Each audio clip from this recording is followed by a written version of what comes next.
বন্ধুরা, তো তোমরা সবাই কেমন আছো? আশা করি ভালো আছো। দেখো সকালে উঠে ঘুম থেকে বিছানাটা গোছানোর পালা। দেখো বিছানাটা গুছিয়ে নেব। গোছাতে গোছাতেই তোমাদের সাথে কিছু কথা বলবো। তোমরা যে চ্যানেলটাকে সাবস্ক্রাইব করছো না, যারা ভিডিওটা দেখছো, তো কেন করছো না বলো? সবাই তো ছোট থেকেই শুরু করে, তো আমিও তেমন ছোট থেকেই শুরু করছি। তো আজকে এক জায়গায় যাওয়ার কথা আছে, তো তার জন্যই তাড়াতাড়ি করে বিছানাটা গুছিয়ে নিলাম।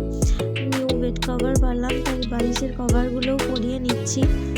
প্লিজ যারা ভিডিওটা দেখছো তাদেরকে একটাই রিকোয়েস্ট যে তোমরা ভিডিওটা লাইক, শেয়ার, কমেন্ট ও সাবস্ক্রাইব করে দিও চ্যানেলটা। দেখো বিছানাটা তোমাদের সাথে কথা বলতে বলতে আমার গোছানো হয়ে গেছে। তো গোছানোর পরে চলো, আজকে বাঁধাকপি ছিল, তো বাঁধাকপির তরকারি করবো, তার জন্য বাঁধাকপি কেটে নিয়েছি। এদিকে দেখো আদা কেটে নিয়েছি, পেঁয়াজ, ধনেপাতা আর আলু আর টমেটো। তো আদাটা বেটে নিয়েছি, তারপর কড়াইয়ে তেল দেব। তো কড়াইয়ে তেল দেওয়ার পরে পেঁয়াজ কুচি, যে পেঁয়াজটা কাটা ছিল সেটাই দিয়ে দিয়েছি, তোমাদেরকে দেখানো হয়নি। তো তারপর দুটো তেজপাতাও দিয়ে দিয়েছি। তো পেঁয়াজটা একটু